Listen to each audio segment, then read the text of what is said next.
Good evening, everyone. Happy Wednesday to you. I hope that your week is going well. Thanks so much for continuing to tune in and watch and encourage us. We are so grateful to all of you, whether you are part of the Memorial Road Church family, whether you are tuning in from all over the world, or whether you're part of my extended family that faithfully tunes in every week. I haven't seen the participant list, but I'd like to say hello to my mom and my aunt and my grandma who are possibly watching this now or possibly later. I love being able to talk to so many people, and I'm so grateful for all of you. A reminder to our Memorial Road Church family that some of us are returning to in-person worship inside the building this week at 8:15 or 10:45. We continue to send out communications about that. And we expect that a good number will continue to join us for worship from their homes or from other safer places. And we sure support that decision. You know that we have many, even of our elders, who are choosing to stay home. And so, whatever decision that you make, we trust that you are making the very best decision for yourselves, for your family, and we want to continue to serve you any way that we can. So we are excited to see some of you this Sunday for worship at the building. We are excited that some of you will continue to join us via our live stream. Our live stream this Sunday will probably look a little bit different. And the main difference is there will be people in the room. Probably not a whole lot of people, but there will be people in the room. So we are excited about that. So I want to thank you again for tuning in last week and engaging with Tim Piles, the preaching minister at the Broken Arrow Church of Christ, and hearing his story about going through himself and his son COVID-19. And so this week, I want to introduce you to my good friend, and let me bring him on the screen, Jim Martin. Jim, good John, evening. How you doing? I'm doing great. It's good to be with you and good to be with the rest of you as well. Well, thank you very much. Well, let me tell everyone a little bit about you, Jim, so by way of introduction. So Jim is the vice president. Hang on a second. Oh, okay. We have a special correspondent, actually. A special correspondent I need to bring on to introduce you. Hello. Oh my. So, Hello. Jim, I suspect you recognize these folks. I recognize these folks. Yes, so welcome to Jamie and to Sully, who I am going to ask to do a much better introduction than I could ever read off a piece of paper. So Jamie, can we start with you? Tell us about our guest speaker tonight. Yes, our guest speaker is Dr. Jim Martin, my dad and Sully's, what do you call him? Well, kind of like this. Poppy. And Dr. Jim Martin, also known as my dad, he is the vice president at Harding School of Theology in Memphis, Tennessee. He has been a pulpit minister for 36 years, but has been retired. Still preaches several times a month. And he has many accolades, but most recently he received his International Coach Federation coaching credential, which I know is a lot of work and mentoring, and something he probably doesn't tell a lot of people about, but it's a big deal. It is a So big we're deal. really proud of him, and we're excited to hear him speak tonight. Yeah, so Sully, tell me something fun that you like to do with your Poppy. He likes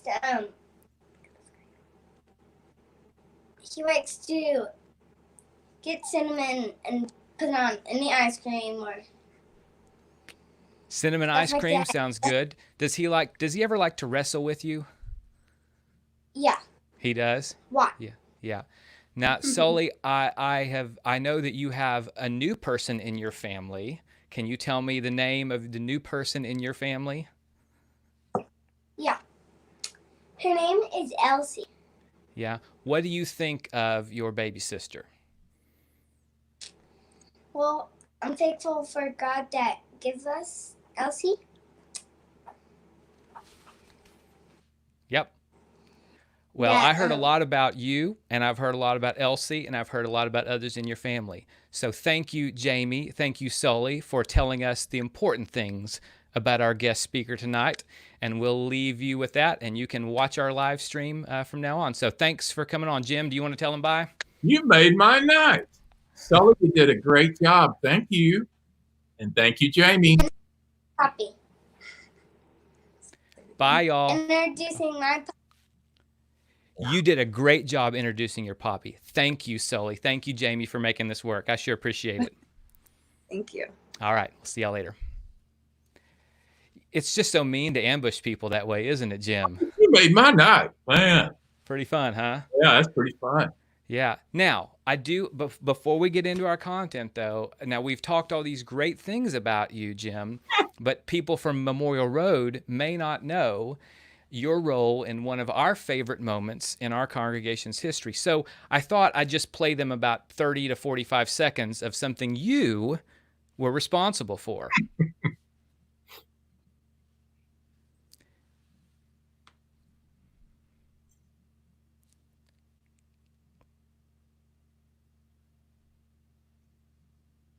Are you hearing this, Jim, by the way? No, I'm not. Oh, there's no, I think the audio didn't come through.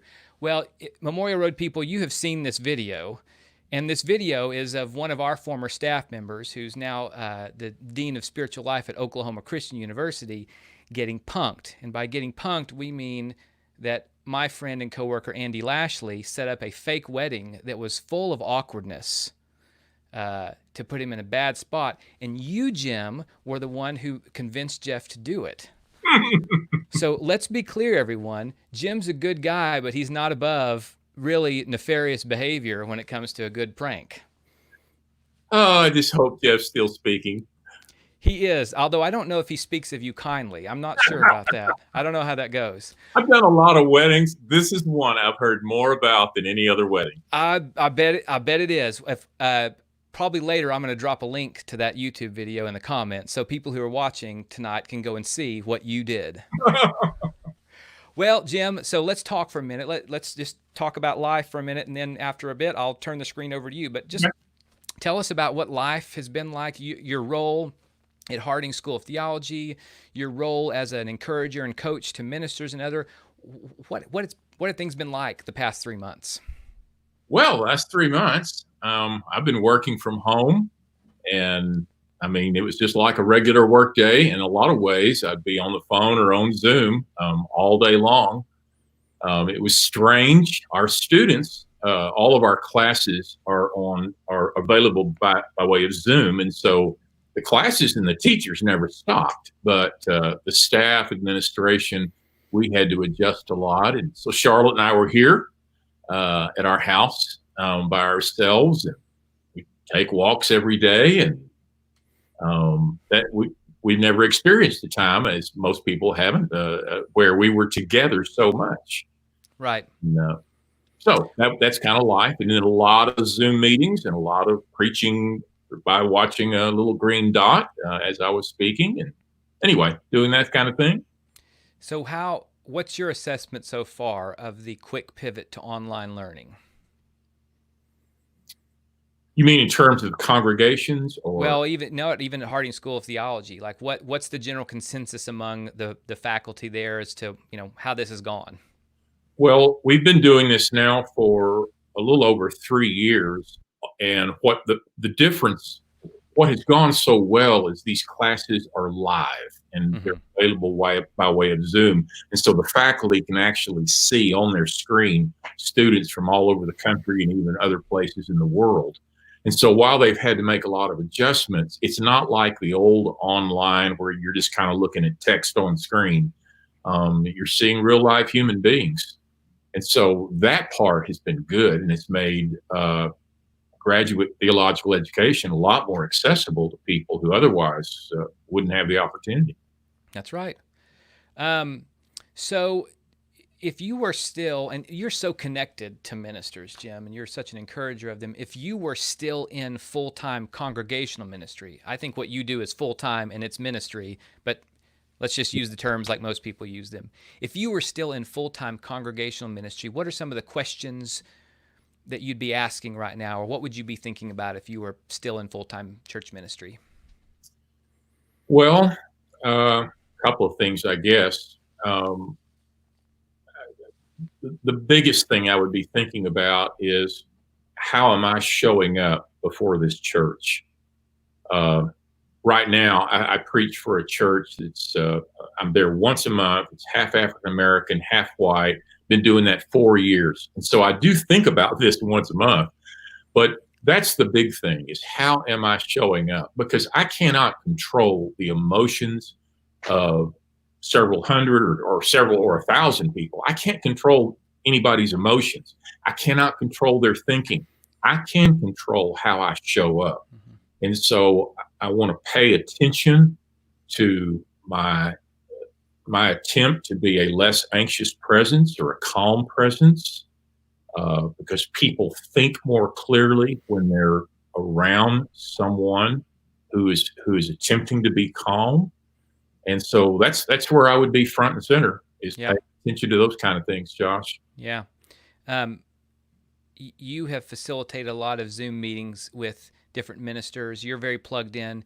How are the ministers doing right now? Well, it's been a tough season. I mean, just think about where we were at the 1st of March. We have gone from a health crisis to a financial crisis, and we're right in the middle of a social crisis. And these ministers have had to pivot on all these fronts. And I think a lot of them are just pretty exhausted, to tell you the truth. The ministers I know, and I know a lot of really good ministers, they're working hard and putting in a lot of hours trying to help the church stay connected and trying to do their work, and then learning a lot about living in this world where we're not together in a building. Mm-hmm. So you are a person who is really good at encouraging others, and I don't know if I've ever heard a sermon that you've preached start to finish. I see many of your Facebook Live videos. By the way, you're at godhungry.org. I'm going to put that link in the comments if people are watching and want to read more of what you do, and I'll try to drop a link to your Facebook profile. I'll do that when I turn the screen over to you in a minute. Okay. Jim, you go live, maybe a couple times a week, sometimes maybe once? Once or twice a week. So anyway, I've not heard you preach, but I suspect that your preaching is not vastly different than the rest of what I know about you, which is an encourager and a comforter. So how would a person who is predisposed to be encouraging think about maybe the times when they need to say a harder word, a convicting word, a challenging word to their congregation? Well, that's a good question. I think the place to start is with empathy, and empathy for people who struggle, empathy for people that really don't understand they don't understand what's going on. Yeah. They just don't understand. And so I think from a posture of empathy, what doesn't work is when I think I'm just kind of ahead of the group and I just wish they would catch up. That doesn't work really well. Right. So I think I would want to start there, and then to move from empathy to somehow helping all of us at least understand what it's like, what it might be like to be someone else. Yeah. How important is longevity with one group of people when it comes to having difficult conversations? Well, it's sure helpful. I was in Waco 20 years. What I learned over 20 years is that most people will give you the benefit of the doubt. They know that what you're, at least appreciate, not all, but most, what you're trying to do. Mm-hmm. But I think that's helpful. At that point, they either trust you or they don't. Yeah. And if they trust you, that's huge. You can have difficult conversations, and they at least know your track record. They know who you are. And when you're with a church that long, people figure you out. Mm-hmm. Most do, maybe not Yeah. all, but Yeah. so I think it's really helpful. So I'm going to ask you one more question, then I'm going to turn it over to you. Okay. So our Memorial Road members have been incredible during this time, both with their financial generosity, their willingness to serve, and with their support and encouragement of our ministerial staff. You are right that we are tired and we've been pivoting.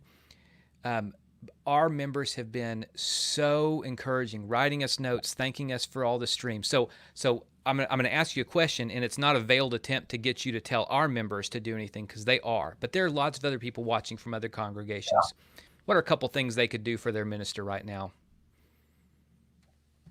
I mean, a big thing is just acknowledging what this person is doing. Nobody's a mind reader, and you can say, well, he knows I appreciate it. Well, okay, but it could be huge just to send a note, just to pick up the phone and just say, I appreciate you. This has to have been difficult or something. Most of the ministers I know are doing a lot that nobody knows about. They don't Sure. stand up and tell everybody every detail of what they're doing. But just some acknowledgement and some appreciation goes a long, long way. Yeah, sure does. I can attest to that. Well, folks, I want to remind you, before I turn it over to Jim, if you have questions about anything you've heard or about something you hear when I turn it over to Jim, feel free to write those questions in the comments, either on Facebook or YouTube. And we may answer some of those when we circle back around and wrap up here in a minute. So, Jim, if it's okay with you, I'm going to turn the screen over to you and just let you talk to our viewers for a while. Okay. Well, I'm really glad to be with you. I'm going to read from Acts chapter 15 and verse 36. I'm going to read about this familiar, I think it'd be familiar to a lot of you, Barnabas. And I want to talk a little bit about the opportunity we have to give something and maybe our need to receive something. Sometime later, this is verse 36, Paul said to Barnabas, let us go back and visit the believers in all the towns where we preach the word of the Lord and see how they are doing. Barnabas wanted to take John, also called Mark, with them. But Paul did not think it wise to take him because he had deserted them in Pamphylia and had not continued with them in the work. They had such a sharp disagreement, that means they had a fuss, that they parted company. Barnabas took Mark and sailed for Cyprus. But Paul chose Silas and left, commended by the believers to the grace of the Lord. And he went through Syria and Cilicia, strengthening the churches. Barnabas and Paul have this disagreement, and the disagreement is over John Mark. And John Mark has been a key part of the ministry there in Pamphylia, but he deserted his work. And Paul basically is saying, I don't want to do that again. And Barnabas wasn't ready to give up on him. And Barnabas takes John Mark with him. Paul takes Silas. This has been a really challenging time for all of us. And the truth about all of us is that, and maybe not all of us, but most of us during this pandemic, most of us during these months, we're just doing the best we know how to do. It's been tough. It's been tough on young mothers and fathers, many of them trying to work from home, some of them having to still work, even though others are staying at home because of the nature of their job. And some of them have small children at home and they're trying to work and deal with all of that. And then there's school, and all of a sudden, kids are home and a lot of this is online, and what do we do and how do we do this? And parents are overwhelmed. And it's just hard. And that's not to mention the financial crisis where people have lost their jobs. I'm going to call a friend of mine later here where I live who has lost his job. A lot of us could use a word of encouragement, just a word of encouragement. And for some of us, that word of encouragement might be something as simple as a phone call or a text or just some acknowledgement. Some acknowledgement. I know it's been tough for you. I know it's been hard for you. Some of us look in the mirror after these weeks and we feel discouraged because we don't think we've handled it very well at all. The truth is, I think most of us need a Barnabas, somebody who still believes in you, somebody who can look at your life. Maybe you messed up as a parent, maybe you messed up in your marriage, or I don't know, you didn't handle something at work well. Somebody who will look at you and come alongside you and will basically tell you it's not over yet. Wow.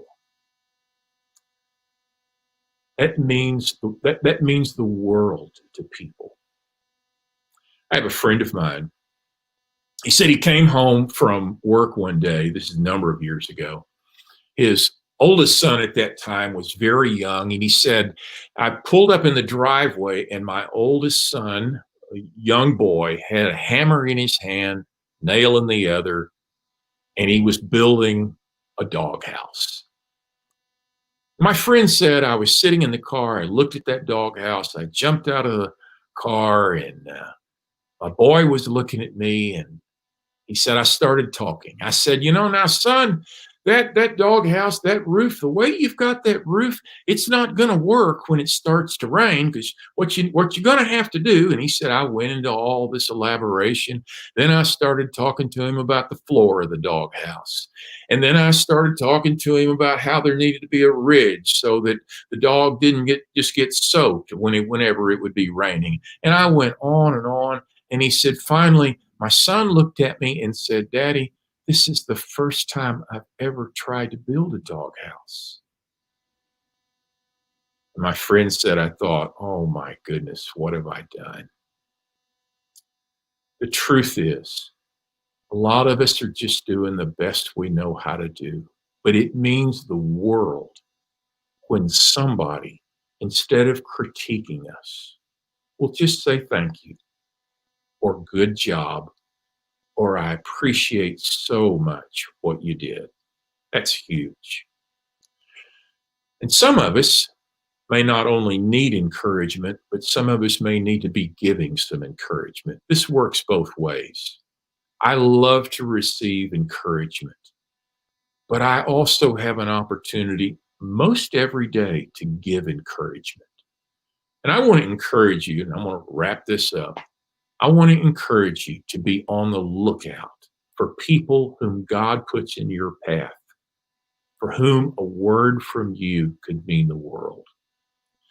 Later on, Paul is in prison. He writes to Timothy, 2 Timothy chapter 4 and verse 11. He's in prison. Timothy's going to come see him. And he says to Timothy, bring Mark, for he is helpful to me in my ministry. I don't know what happened from the time Mark left with Barnabas some time ago to now when Paul is in prison, but Paul has a different view of him. Now he says Mark is one who would be helpful. You never know the difference encouragement will make in the life of somebody who may be right in front of you. And maybe this is something you and I can think about this week. Thanks, Jim. I appreciate it. So just one comment in the middle. Christina Vales says, yes, we could all use a Barnabas. So true. Thank you, Thank you. Christina. Yes, I just want to affirm that as we kind of wrap up how important encouragement is, and affirm to all of our viewers that you are, Jim, quite good at that, at sending texts to ministers, at convening us to process what we're going through, at the way that you are a coach to people in informal ways. So I'm grateful for what you do to ministers. It's important for us to have people who are on our side. So I want to thank you for that. I do have one more question we got from a viewer. Jeff says, what would you say to encourage a man that suffers from the trauma of performing a fake wedding perpetrated by a trusted mentor and friend? To you, Jeff, I don't know what I would say. Trauma after all this time. It's just, I mean, Jeff, I know you're watching. I know it was traumatic for you. When I put myself in your situation, I can't imagine how awkward that felt. But let me also say, I love watching it. It's just so great.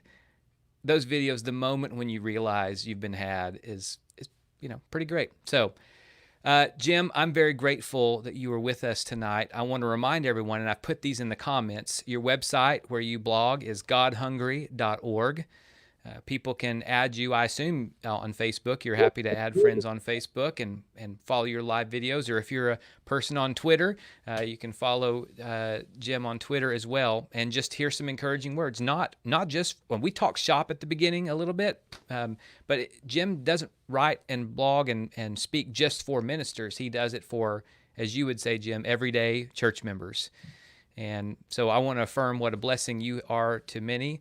And thanks again for being here with us. Anything you want to say before we close? I just want to tell you, Josh, how much I appreciate you, my friend Jeff McMillan, my friend Phil Brookman, and I appreciate this church.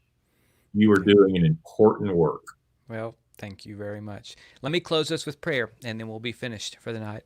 Father, thank you for Jim and the way he serves your church, the way he serves his community, the way he serves the community at Harding School of Theology. I'm grateful for all the people who are encouraged because of what Jim does and the fresh energy he provides. I pray you give him clarity in his leadership role in uncertain times. I'm thankful, Father, for people who encourage us, and may you give us eyes to see people who need to be encouraged. In Jesus' name we pray. Amen. Jim, thanks for being with us tonight. I'm going to do a couple of announcements for our folks at the end. So good evening to you, sir. Thanks for joining us. Thanks for putting up with our surprise introduction. Thank you. All right. Being here. Thanks. Hey, folks. Appreciate you tuning in. Thanks for engaging with Jim. Make sure and go visit those links if you want to hear more from him.